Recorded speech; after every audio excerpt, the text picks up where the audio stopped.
Oh, that meal about. As the crow flies, the meal about. Hi! Hi, baby. Yeah, Mazzy Star. Little meal about dancing in the tent to Ghost on the Highway in panties. Oh, I can't really think of anything much sweeter than that. A big tent. And it's about 10 or 11 o'clock at night. Milabot's in the tent. And she's got Mazzy Star playing. She's got Ghost on the Highway. And just dancing about in panties. Milabot can sing that. I can teach her to sing like that. You don't like that. You don't like that Mazzy Star shit. That bitch was gorgeous, wasn't she? Looked like Debbie Mendoza. Milabot looks just as good dancing in panties. You couldn't ask for more. Holy shit. I like this song.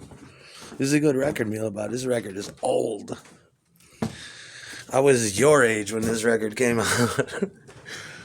I'm sitting in fucking high school with a heart on reading a magazine about Mazzy Star. Yeah. That was back in the day when you can go to... They still had weed houses. I don't even want to admit how long ago that was. Wasn't it almost 35 years ago? Yeah. Holy shit. But they still had trap houses back then. And I remember, but they were a little different. You'd walk in, there'd be like a sally port. You know, like a prison entrance. Like a cage. You put your money in, and sometimes the trap house ripped you off if you were white. Yeah, which is unheard of these days. It's like a real honest, square deal they do. But you can walk into the trap house, and instead of baggies, they'd give you joints. You can walk in. The joints were $5, which seems like a lot all those years ago. But you'd go, and they were pre-rolled joints. Sometimes like in marijuana rolling papers with like little marijuana flowers printed on it. Milabot went up to Strong Street by herself in her little boots.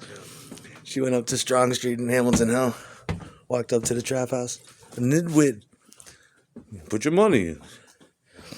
Milabot put $20 in, a baggie came out. Thank you, mister. She bounced out of Strong Street. She called me on the corner. Picked her up in Schenectady. Milabot, do not go to the weed house. Why? I needed weed. Milabot going into the weed house on the CDTA on her way to see Daddy. She stopped in the corner store, got me a cold thing of Guinness, and just showed up. Hello. Holy shit. I wasn't expecting you today. Cold thing of Guinness. Big 20 sack of weed. She starts rolling a joint. Came to see you. Thank you, little girl. Yeah, Milabot in the tent. Dancing around to Fade India and shit. Oh, God, you dance so good. All these dudes that do shit with, That's what I'm gonna get a band like that. And I'm gonna get a little girl that sings just like that. If she can't be Nelly Furtado, I'm gonna get her to do that.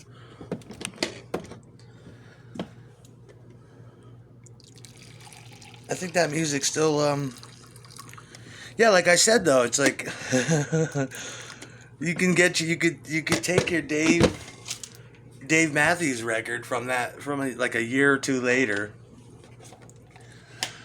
and no, it just doesn't. It lasted. Its shelf life was like 30 days. You know, pop music is like snacks. It's like a new flavored drink that comes out or a new bag of chips, and hopefully it'll turn into Doritos. You know, hopefully it'll become a staple. But most of the time it's like a bag of Takis or something that just... It'll be here for a little while, but it's definitely not as revolutionary as a fucking Dorito. You know, when the Dorito came, it was like the Beatles. It was meant to stay. You had Funyuns and shit like that, and those were good. Those were like Elvis. The Funyuns and pork rinds. Then came the motherfucking Dorito. And then came Cool Ranch. And it's like, Doritos ain't going anywhere. This is America's favorite snack. Mazzy Star's kind of like that. That record, and even the instruments and the songs don't appear to be all that dated. It's just the thing about female voices never go out of style. Especially good, luscious pussy like that. Luscious Mexican pussy like that. Like, we got to make you a pop star. Everybody want to suckle those titties. Little meal about in the tent with a joint in their hand. Listen to Mazzy Star. That's the visuals I get. Holy shit, super chill. Yeah.